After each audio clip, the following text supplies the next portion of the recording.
ശബരിമലയിലെ സ്വർണ്ണക്കൊള്ളയിൽ അന്വേഷണം ശക്തമായ രീതിയിൽ മുന്നോട്ട് പോവുകയാണ്.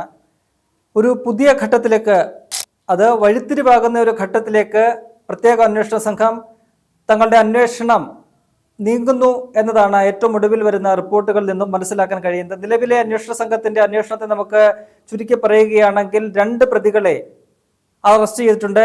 അത് ഒന്നാം പ്രതി എന്ന് പറയുന്നത് ഉണ്ണികൃഷ്ണൻ പോറ്റിയാണ്.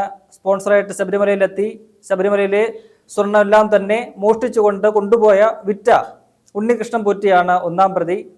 ഒപ്പം തന്നെ രണ്ടാം പ്രതിയായിട്ടുള്ള മുൻ അഡ്മിനിസ്ട്രേറ്റീവ് ഓഫീസറും പിന്നീട് എക്സിക്യൂട്ടീവ് ഓഫീസറും ഒക്കെ ആയിരുന്ന മുരാരി ബാബു, അദ്ദേഹത്തെയും അന്വേഷണ സംഘം അറസ്റ്റ് ചെയ്തിട്ടുണ്ട്. അദ്ദേഹം റിമാൻഡിലാണ്.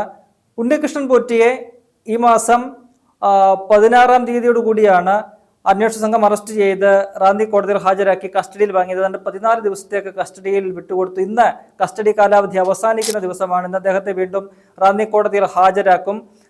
കസ്റ്റഡി വീണ്ടും ആവശ്യപ്പെടുമോ എന്ന കാര്യത്തിൽ ഒരു വ്യക്തത വന്നിട്ടില്ല. കസ്റ്റഡി ആവശ്യപ്പെട്ടില്ലെങ്കിൽ ഉണ്ണികൃഷ്ണൻ പോറ്റി സ്വാഭാവികമായിട്ടും റിമാൻഡിലേക്ക് പോകും. അദ്ദേഹത്തെ ജയിലിൽ അടയ്ക്കും.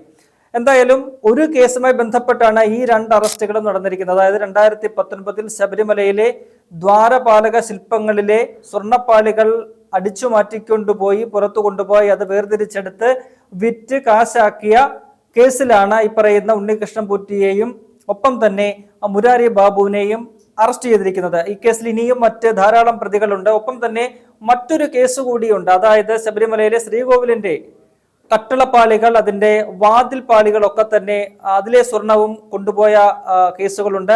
അത് മറ്റൊരു കേസായിട്ടാണ് രജിസ്റ്റർ ചെയ്തിരിക്കുന്നത്. അങ്ങനെ 2 കേസുകളാണ് നിലവിൽ ശബരിമലയിലെ സ്വർണ്ണമോഷണവുമായി ബന്ധപ്പെട്ട അന്വേഷണ സംഘം രജിസ്റ്റർ ചെയ്തിരിക്കുന്നത്. ആ കേസിലും ഒന്നാമത്തെ പ്രതി ഈ പറയുന്നത് പോലെ ഉണ്ണികൃഷ്ണൻ പോറ്റിയാണ്. 2ാം പ്രതി മുരാരി ബാബുവാണ്. ആ കേസിലും നിരവധി പ്രതികളുണ്ട്. 8ാം പ്രതിയായിട്ട് ദേവസ്വം ബോർഡിനെ തന്നെ പ്രതി ചേർത്തിട്ടുണ്ട്. അന്നത്തെ ദേവസ്വം ബോർഡാണ്. ദേവസ്വം ബോർഡ് എന്ന് പറയുമ്പോൾ 3 അംഗങ്ങളാണ്. ഒരു പ്രസിഡന്റും 2 അംഗങ്ങളും ഉൾപ്പെടുന്നതാണ് ദേവസ്വം ബോർഡ് എന്ന് പറയുന്നത്.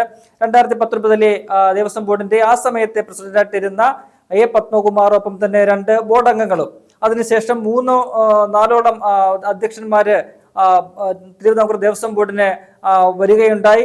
എന്തായാലും ഇപ്പോൾ ഏറ്റവും ഒടുവിൽ ലഭിക്കുന്ന വിവരമനുസരിച്ച് അന്വേഷണ സംഘം ഈ അന്വേഷണം ഈ ദേവസ്വം ബോർഡ് പ്രസിഡന്റുമാരിലേക്ക് അല്ലെങ്കിൽ ദേവസ്വം ബോർഡിലേക്ക് വഴിതിരിക്കുന്നു എന്നതാണ് മനസ്സിലാക്കാൻ കഴിയുന്നത്.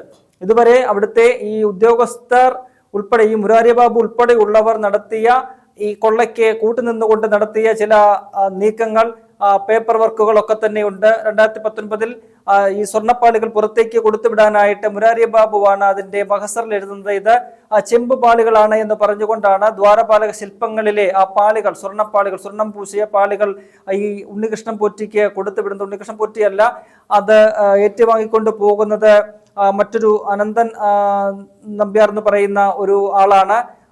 അത്തരത്തിൽ ഈ പാളികൾ പുറത്തേക്ക് കൊണ്ടുപോകാൻ അനുമതി ഇല്ലാതിരിക്കുകയാണ് അത്തരം ഒരു നടപടി സ്വീകരിച്ചത്.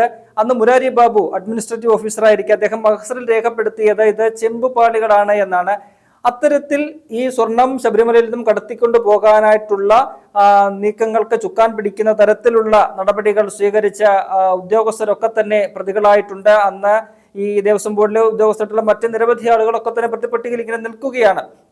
അവരിലേക്ക് അന്വേഷണം പോകുന്നതിന് മുൻപായിട്ട് ഈ ദേവസ്വം ബോർഡിലേക്ക് 2019 മുതൽ ഇപ്പോൾ നിലവിലുള്ള ദേവസ്വം ബോർഡിലേക്ക് അന്വേഷണം നീക്കുകയും ഒരു പക്ഷേ ഈ പറയുന്ന ദേവസ്വം ബോർഡ് പ്രസിഡന്റുമാരിലേക്ക് അറസ്റ്റ് കാര്യങ്ങൾ നീങ്ങുന്ന ഒരു സാഹചര്യവും ഉണ്ടാകുന്നു എന്നാണ് നമുക്ക് മനസ്സിലാക്കാൻ കഴിയുന്നത്. നേരത്തെ കോടതി ഏറ്റവും ഒടുവിൽ ഈ മാസം കോടതി അവസാനമായിട്ട് ഈ അന്വേഷണ പുരോഗതി റിപ്പോർട്ട് അന്വേഷണ സംഘം സമർപ്പിച്ചപ്പോൾ അത് പരിശോധിച്ച ശേഷം കോടതി ചൂണ്ടിക്കാട്ടിയത് ഈ വിഷയത്തിൽ എല്ലാവരിലേക്കും അന്വേഷണം എത്തണം. കുറ്റക്കാരായിട്ടുള്ളവരെ, ഇതിനകത്ത് വലിയൊരു ക്രിമിനൽ കോൺസ്പിറസി നടന്നിട്ടുണ്ട്. അതിൽ ദേവസ്വം ബോർഡിലെ A to Z, അതായത് ഏറ്റവും ചെറിയ ആൾ മുതൽ ഏറ്റവും വലിയ ആൾ വരെ അത് തെളിയിക്കപ്പെടണം. അവര് കുറ്റക്കാരാണെങ്കിൽ അവർ ആരാണെങ്കിലും അവരെ ശിക്ഷിക്കപ്പെടണം, അവരെ അറസ്റ്റ് ചെയ്യണം എന്നൊരു നിർദ്ദേശം ഹൈക്കോടതി കൊടുത്തിട്ടുണ്ട്, അന്വേഷണ സംഘത്തിന് കൊടുത്തിട്ടുണ്ട്. അവർക്ക് അതിനുള്ള പൂർണ്ണ അധികാരം കൊടുത്തിട്ടുണ്ട്. ആരാണ് ഇതിന് പിന്നിൽ പ്രവർത്തിച്ചിട്ടുള്ളത് അവരെയൊക്കെ തന്നെ കസ്റ്റഡിയിൽ എടുക്കാനും ചോദ്യം ചെയ്യാനും അറസ്റ്റ് ചെയ്യാനുമുള്ള എല്ലാ സമ്പൂർണ്ണമായ അധികാരങ്ങളും ഈ അന്വേഷണ സംഘത്തിന് കോടതി നൽകിയിട്ടുണ്ട്. അതുകൊണ്ട് തന്നെ അന്വേഷണ സംഘത്തിന് ഏതറ്റം വരെയും പോകാൻ സാധിക്കും. അവർക്ക് രാഷ്ട്രീയപരമായിട്ടുള്ള എന്തെങ്കിലും പ്രതിസന്ധികളോ അല്ലെങ്കിൽ രാഷ്ട്രീയപരമായിട്ടുള്ള സമ്മർദ്ദങ്ങളോ ഒന്നും അവരെ ബാധിക്കില്ല. അത്തരത്തിൽ ഇത്തരത്തിൽ ഹൈക്കോടതിയുടെ ഒരു നിരീക്ഷണം ഉള്ളതുകൊണ്ട് തന്നെ രാഷ്ട്രീയ ഇടപെടലുകളൊന്നും ഈ കേസ് അന്വേഷണത്തിൽ നടക്കില്ല എന്ന് നമുക്ക് ഏറെക്കുറെ ഉറപ്പിക്കാം. അതുകൊണ്ട് തന്നെ അന്വേഷണ സംഘം ശക്തമായ രീതിയിൽ ആത്മവിശ്വാസത്തോടു കൂടി മുന്നോട്ട് പോവുകയാണ്. 2019 ഈ പറയുന്ന പോലെ ഈ സംഭവം ഇത് നടക്കുന്ന സമയത്ത് എ പത്മകുമാറാണ് ബോർഡിന്റെ അധ്യക്ഷൻ. അത് കഴിഞ്ഞാൽ അദ്ദേഹത്തിന് ശേഷം പിന്നീട് എൻ വാസുവാണ് 2019 നവംബറിൽ തിരുവിതാംകൂർ ദേവസ്വം ബോർഡിന്റെ അധ്യക്ഷനായിട്ട് എത്തുന്നത്. അദ്ദേഹം 2 വർഷം 2019 നവംബർ 16 ചുമതലയേറ്റ അദ്ദേഹം 2021 വരെ ആ പദവിയിൽ തുടർന്നു. പിന്നീട് 2021 മുതൽ 23 വരെ ദേവസ്വം ബോർഡിന്റെ പ്രസിഡന്റായിട്ടിരുന്നത് CPM-ന്റെ സമുന്നതനായ നേതാവായിട്ടുള്ള പത്തനംതിട്ടയിലെ മുൻ ജില്ലാ സെക്രട്ടറി ആയിരുന്ന അനന്ത ഗോപനാണ്. അത് കഴിഞ്ഞാണ് നിലവിലെ പ്രസിഡന്റായിട്ടുള്ള എൻ പ്രശാന്ത്. അദ്ദേഹം കോൺഗ്രസിൽ നിന്നും നിയമസഭാ തെരഞ്ഞെടുപ്പിൽ തോറ്റ ശേഷം പാർട്ടി മാറി CPM-ൽ എത്തുകയും അദ്ദേഹത്തിനെ അക്കോമഡേറ്റ് ചെയ്യാൻ വേണ്ടിയിട്ട് ദേവസ്വം ബോർഡ് പ്രസിഡന്റ് സ്ഥാനം ഒഴിഞ്ഞപ്പോൾ പ്രശാന്തിനെ 2023 നവംബറിൽ ആ സ്ഥാനത്തേക്ക് എത്തിക്കുകയുമായിരുന്നു. ഇപ്പോൾ അടുത്ത മാസം നവംബർ 16 കൂടി ഈ പ്രശാന്തിന്റെ കാലാവധി അവസാനിക്കുകയാണ്. അത് കഴിഞ്ഞാൽ നവംബർ 17 പുതിയ മണ്ഡലകാലം ആരംഭിക്കുകയും ചെയ്യുകയാണ്. അപ്പോൾ പുതിയ പ്രസിഡന്റിനെ സംബന്ധിച്ച് ഇതുവരെ തീരുമാനം എത്തിയിട്ടില്ല. ആ നവംബർ 17 മണ്ഡലകാലം ആരംഭിക്കുന്ന ദിവസം തന്നെയാണ് ഈ അന്വേഷണ സംഘത്തിന് ഹൈക്കോടതി അനുവദിച്ച് നൽകിയിട്ടുള്ള 6 ആഴ്ചത്തെ സമയപരിധി, അതായത് 42 ദിവസം എന്ന അന്വേഷണ സമയപരിധി അവസാനിക്കുന്നത്.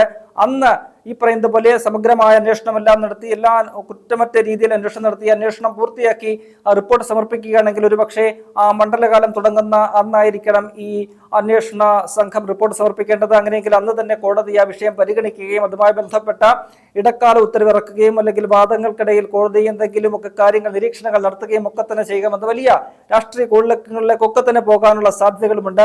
എന്തായാലും 2019 മുതൽ 22-25 വരെ ഇന്നത്തെ സമയം വരെ ഇപ്പോൾ വരെയുള്ള ദേവസ്വം ബോർഡ് അധ്യക്ഷന്മാർക്ക് ഈ വിഷയത്തിൽ നിന്നും തലയൂരാൻ കഴിയില്ലെന്നാണ് വളരെ പ്രധാനപ്പെട്ട കാര്യം. കാരണം ഉദ്യോഗസ്ഥന്മാർ എന്തെങ്കിലുമൊക്കെ കാര്യങ്ങൾ ചെയ്താൽ അല്ലെങ്കിൽ അവരെ ഏതെങ്കിലുമൊക്കെ പേപ്പർ വർക്കുകൾ ശരിയാക്കിയാൽ എന്തെങ്കിലുമൊക്കെ മഹസർ ഉൾപ്പെടെ എഴുതി വെച്ചാൽ അത് അതേപടി അങ്ങ് അംഗീകരിക്കേണ്ട ബാധ്യത ഈ പറയുന്ന ദേവസ്വം ബോർഡ് പ്രസിഡന്റിനോ അംഗങ്ങൾക്കോ ഒന്നും തന്നെ ഇല്ല. അവർക്ക് ഇക്കാര്യത്തിൽ അവരുടെ വിവേചനാധികാരം ഉപയോഗിച്ചുകൊണ്ട് പരിശോധിക്കുകയും തീരുമാനമെടുക്കാനും പറ്റും. അത്തരത്തിൽ അധികാരമുള്ള ഒരു പദവിയാണ് ദേവസ്വം ബോർഡ് പ്രസിഡന്റ് എന്ന് പറയുന്നത്. അതുകൊണ്ട് തന്നെ പത്മകുമാർ മുതൽ ഈ പ്രശാന്ത് വരെയുള്ളവർക്ക് ഇതിന്റെ കൂട്ടുത്തരവാദിത്വത്തിൽ നിന്നും ഒഴിഞ്ഞു മാറാൻ പറ്റുമോ, സ്വയം ഒഴിഞ്ഞു മാറാൻ പറ്റുമോ എന്ന വളരെ പ്രധാനപ്പെട്ട ഒരു ചോദ്യം അവശേഷിക്കുന്നുണ്ട്. ഈ ഉദ്യോഗസ്ഥരുടെ തലയിൽ മാത്രം ഇതിന്റെ പാപഭാരം വെച്ചുകൊണ്ട് തങ്ങൾക്കൊന്നും അറിയില്ല, തങ്ങൾ ഇതിനകത്ത് നിരപരാധികളാണ് എന്ന് പറഞ്ഞ് കൈയൊഴിഞ്ഞ് മാറി നിൽക്കാൻ ഈ പ്രസിഡന്റുമാർക്ക് സാധിക്കുമോ എന്ന വളരെ പ്രധാനപ്പെട്ട ഒരു ചോദ്യം ഉയരുന്നുണ്ട്. ഈ അന്വേഷണ സംഘം ഇപ്പോൾ ഈ ദേവസ്വം ബോർഡിന്റെ യോഗത്തിന്റെ മിനിറ്റ്സുകളും 2019 മുതലുള്ള എല്ലാ ദേവസ്വം ബോർഡിന്റെ യോഗങ്ങളുടെ മിനിറ്റ്സുകളും പരിശോധിക്കുന്നുണ്ട്. ഇടക്കാലത്ത് അത് കൊടുക്കാൻ ദേവസ്വം ബോർഡ് മടി കാട്ടിയിരുന്നു. പിന്നീട് കോടതിയിൽ ഒരു മോണിറ്ററിംഗ് ഉള്ളത് കൊണ്ടാണ് പൂർണ്ണമായിട്ടും പിന്നീട് ആദ്യം ഒന്ന് മടിച്ചെങ്കിലും പിന്നീട് എല്ലാ രേഖകളും കൊടുക്കുന്നത്. ഇപ്പോൾ മന്ത്രി വി എൻ വാസവൻ പറയുന്നത് അതുമായി ബന്ധപ്പെട്ടുള്ള എല്ലാ മിനിറ്റ്സുകളും ഞങ്ങൾ കൊടുക്കുമെന്നാണ്. ആ മിനിറ്റ്സുകളൊക്കെ തന്നെ പരിശോധിച്ചിട്ട് ഏതെങ്കിലും തരത്തിൽ ഈ പറയുന്ന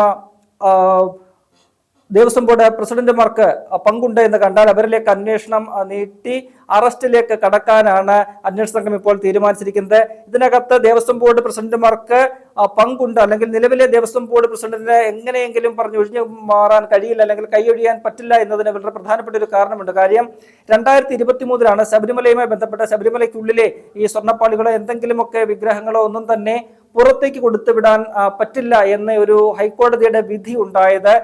സന്നിധാനത്തിനകത്ത് തന്നെ അത്തരത്തിലുള്ള പണികളെല്ലാം തന്നെ പൂർത്തിയാക്കേണ്ടതുണ്ട്. ആ ഉത്തരവുകളൊക്കെ നിലനിൽക്കുകയാണ്. അത് ലംഘിച്ചുകൊണ്ട് 2025 വീണ്ടും ഈ പറയുന്ന ശ്രീകോവിലിന്റെ പാളികളും ഒപ്പം തന്നെ ദ്വാരപാലക ശില്പങ്ങളിലെ പാളികളും ഒക്കെ തന്നെ പുറത്തേക്ക് കൊടുത്തുവിട്ടത് അത് വലിയ രീതിയിലുള്ളൊരു ഗൗരവപരമായ കുറ്റമായിട്ട് കോടതി തന്നെ കാണുന്നുണ്ട്. കോടതി പറയുന്നത് 2019 ആ കൊള്ള പറച്ചു വെക്കാൻ വേണ്ടിയാണ് 2025 വീണ്ടും ഇതേ ആൾക്ക് തന്നെ, ഇതേ സ്പോൺസർക്ക് തന്നെ ഈ സ്വർണ്ണപ്പാളികളെല്ലാം കൊടുത്തുവിട്ടത് എന്നാണ് കോടതി പറയുന്നത്. അത്തരത്തിൽ ഈ പറയുന്ന ദേവസ്വം ബോർഡ് പ്രസിഡന്റുമാർക്ക് കൈയൊഴിയാൻ പറ്റാത്ത, ഒഴിഞ്ഞു മാറാൻ പറ്റാത്ത വിധത്തിൽ അവരെയും കുരുക്കുന്ന തരത്തിലാണ് ഇതിന്റെ അന്വേഷണം മുന്നോട്ട് പോകുന്നത്. അതിന്റെ ആ ശ്രേണി, അതിന്റെ ഒരു ചങ്ങല നോക്കിക്കഴിഞ്ഞാൽ അവർക്ക് ആ ചങ്ങല പൊട്ടിച്ചുകൊണ്ട് പോകാൻ പറ്റില്ല എന്ന് ഉറപ്പാണ്. അപ്പോൾ അന്വേഷണ സംഘം ഇനിയിപ്പോൾ ഈ പറയുന്ന 2019 മുതലുള്ള ദേവസ്വം ബോർഡ് പ്രസിഡന്റുമാരിലേക്ക് അന്വേഷണം നീട്ടുകയാണ്. അവരിലേക്ക് അറസ്റ്റ് എത്തിക്കഴിഞ്ഞാൽ അത് രാഷ്ട്രീയമായിട്ട് CPM-ന് വലിയ ഒരു തിരിച്ചടിയാകും ഉണ്ടാവുക. കാരണം ഈ കാലങ്ങളിലൊക്കെ തന്നെ ദേവസ്വം ബോർഡ് പ്രസിഡന്റുമാരായിട്ടിരുന്ന CPM-ന്റെ സമുന്നതരായ നേതാക്കളാണ് ഒപ്പം തന്നെ ദേവസ്വം ബോർഡ് അംഗങ്ങളിൽ ഒരാൾ CPM-ന്റെ അംഗമാണ്, മറ്റൊരാൾ CPI-യുടെ അംഗമാണ്. അത്തരത്തിൽ ഈ CPM പ്രതിക്കൂട്ടിൽ നിർത്തുന്ന തരത്തിലേക്ക് ഇതിന്റെ അന്വേഷണം മുന്നോട്ട് പോകുന്നു എന്നാണ് നമുക്ക് മനസ്സിലാക്കാൻ കഴിയുന്നത്. ഏതെങ്കിലും ഒരു ദേവസ്വം ബോർഡ് പ്രസിഡന്റിന്റെ കയ്യിൽ വിലങ്ങ് വീണ് കഴിഞ്ഞാൽ അത് കേരള രാഷ്ട്രീയത്തിൽ തന്നെ CPM-ന്റെ കൈകളിൽ വിലങ്ങ് വീഴുന്നതിന് തുല്യമായിരിക്കുമെന്നതിൽ സംശയമില്ല.